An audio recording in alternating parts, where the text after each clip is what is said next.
আল্লাহ পাক তৌফিক দান করুন। ইনশাআল্লাহ আজকের লেকচার যাদের কানে যাবে, আমরা যদি না খেয়েও মরে যাই, আল্লাহ পাক না খেয়ে মারবেন না ইনশাআল্লাহ। রিজিক আছে, খাবো ইনশাআল্লাহ।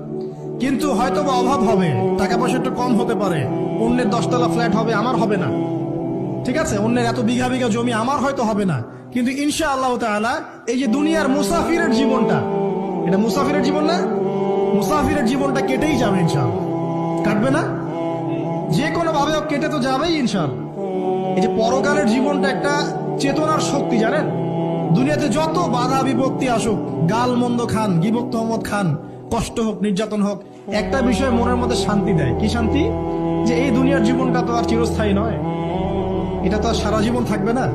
ইনশাআল্লাহ এই অবস্থা আস্তে আস্তে পরিবর্তন হয়ে যাবে। ফাইন্না মাআল উসরি ইউসরা, পরকালে ইনশাআল্লাহ পাবো, দুনিয়াতে না পেলে কি হয়েছে, পরকালে পাবো ইনশাআল্লাহ। যুবক ভাই, এসব জেনা ছেড়ে দেন, আল্লাহ রাব্বুল আলামিন আপনার জন্য হুর রেখেছেন জান্নাত, ইনশাআল্লাহ পাবেন ইনশাআল্লাহ।